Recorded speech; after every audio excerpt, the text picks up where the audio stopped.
दोस्तों नमस्कार। News one India में आपका स्वागत है। मैं कमल कुमार। संविधान निर्माता भीमराव अम्बेडकर का जन्म मध्य प्रदेश के महू जिले में एक गांव में हुआ था। बचपन से उन्होंने सामाजिक भेदभाव का सामना करना पड़ा था। उनके घर की आर्थिक स्थिति भी बहुत खराब थी। इसके बावजूद भी उन्होंने उच्च शिक्षा प्राप्त की। और विस्तार से जानने के लिए न्यूज़ वन इंडिया से जुड़े रहें। यदि हमारा वीडियो अच्छा लगे तो लाइक एंड सब्सक्राइब जरूर करें। आपका एक लाइक हमें मोटिवेट करता है। अपनी अदम्य प्रतिभा के बल पर ही उन्होंने 32 डिग्रियाँ प्राप्त की थी। यहाँ तक कि उन्होंने विदेश से भी पीएचडी की डिग्री प्राप्त की थी। उन्होंने अपना सारा जीवन दलित समाज के कल्याण में बिता दिया। उन्होंने सामाजिक सभा के अध्यक्ष के रूप में भी भारत के संविधान का निर्माण करने में महत्वपूर्ण भूमिका निभाई थी। डॉक्टर अंबेडकर का जीवन सभी भारतीयों के लिए एक प्रेरणा है। महापुरुषों की कथन युगों युगों तक प्रासंगिक रहते हैं, जो युवाओं को सदैव प्रेरित करते हैं। इसी प्रकार डॉक्टर भीमराव अम्बेडकर जी के 20 कथन हैं जो भारत के हर युवा को प्रेरित करने में सक्षम है, जो कि निम्नलिखित है। शिक्षित बनो, संगठित रहो, संघर्ष करो। इस कथन के माध्यम से हम सिखा सकते हैं कि शिक्षा पाने के लिए संघर्ष करना और संघर्ष के समय संगठित रहना ही आपको समृद्धिशाली बनाती है। हम आदि के अंत तक भारतीय हैं। इस कथन के माध्यम से हम समझ सकते हैं कि हमारी पहली पहचान भारतीय होना है और हमें अपनी पहचान पर गर्व होना चाहिए। ज्ञान हर व्यक्ति के जीवन का आधार है। यह कथन हमें बताता है कि हमारी जाति चाहे कोई भी हो, ज्ञान को पाना हम सभी के जीवन का मूल आधार होता है। इसलिए ज्ञान ही हमारे जीवन का आधार होता है। जीवन लंबा होने के बजाय महान होना चाहिए। इस कथन के माध्यम से समझा जा सकता है कि जीवन को लंबा जीने की जिद रखे बिना हमें जीवन को महानता के साथ जीना चाहिए। न्याय हमेशा समानता के विचार को पैदा करता है। यह कथन ही हम में हौसले का संचार करता है, क्योंकि न्याय सदा ही समानता के भाव को, समानता के विचार को पैदा करता है। यही समानता का अधिकार हमें समाज में सम्मान से जीना सिखाता है। शिक्षा वह शेरनी का दूध है, जो पिएगा वही धारेगा। शिक्षा के प्रति डॉक्टर अम्बेडकर जी का यह कथन 100% सत्य और प्रासंगिक है, क्योंकि यदि आप शिक्षित हैं तो आप अपने अधिकारों का संरक्षण करने में सक्षम होते हैं। छीने हुए अधिकार भीख में नहीं मिलते, अधिकार को वसूल करना पड़ता है। यह कथन आपको वास्तविकता से परिचित कराता है, यानी कि यदि आपके अधिकार को छीना जा रहा है तो आप उन्हें किसी से मांग कर हासिल नहीं कर सकते। अपने अधिकारों को संरक्षण या अधिकारों को पाने के लिए आपको लड़ना पड़ता है। इस लड़ाई में आपका शस्त्र आपकी शिक्षा ही होती है। यदि हम आधुनिक विकसित भारत चाहते हैं तो सभी धर्मों को एक होना पड़ेगा। यह कथन भारतीय लोगों को एक होकर देश के विकास में भागीदार बनने के लिए प्रेरित करता है।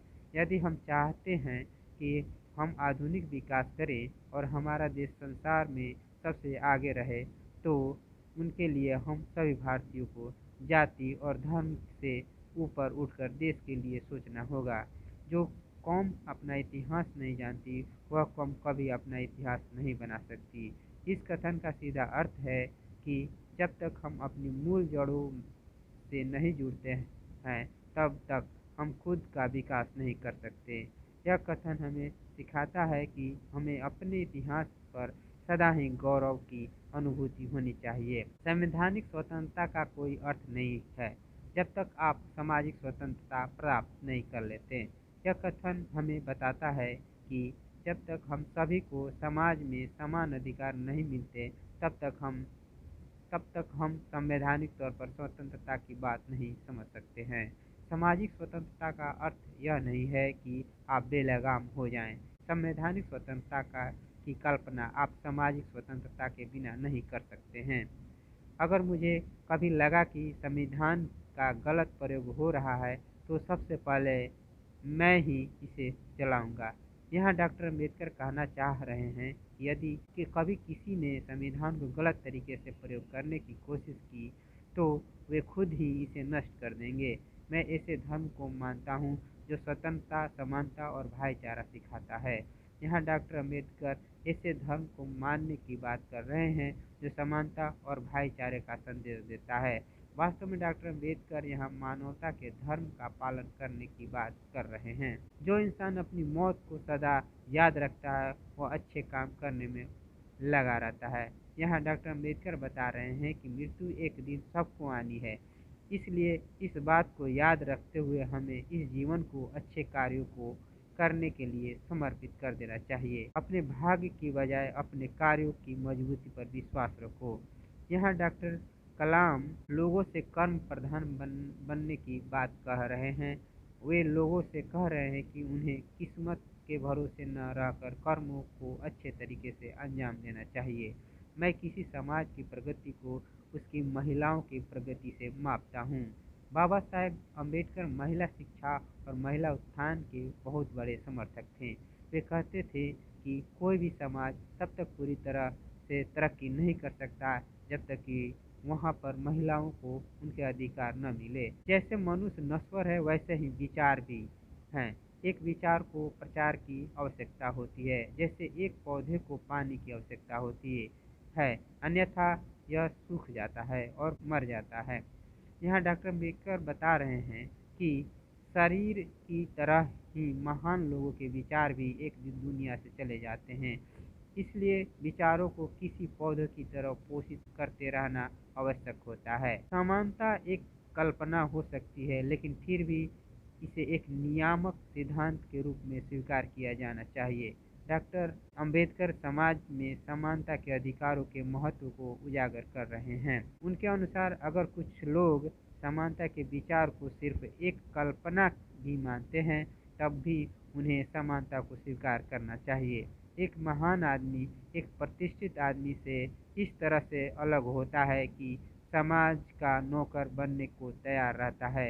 यहाँ डॉक्टर अम्बेडकर बताना चाह रहे हैं कि जो व्यक्ति प्रतिष्ठित होते हुए भी सदा समाज की सेवा करने को तत्पर रहता है वह वास्तव में महान होता है। धर्म मनुष्य के लिए है, न कि मनुष्य धर्म के लिए। यहाँ डॉक्टर अम्बेडकर धर्म के महत्व जोर देते हुए कहते हैं कि धर्म मनुष्य को एक बेहतर इंसान बनाने के लिए है। इसके लिए उत्तेजित होकर लड़ना झगड़ना बेकार है। इसकी बजाय सभी धर्म के लोगों को अपने धर्म में लिखी इंसानियत की बातों को पालन करना चाहिए। बुद्धि का विकास मानव के अस्तित्व का अंतिम लक्ष्य होना चाहिए। डॉक्टर अम्बेडकर मनुष्य के बौद्धिक विकास को मानव जीवन की सबसे बड़ी उपलब्धि बताते हुए कहना चाह रहे हैं कि मनुष्य को अपने अंतिम समय तक अधिक से अधिक ज्ञान को अर्जित करने और अपने बौद्धिक विकास को बढ़ाने के प्रयास में लगे रहना चाहिए। धन्यवाद। मैं कमल कुमार।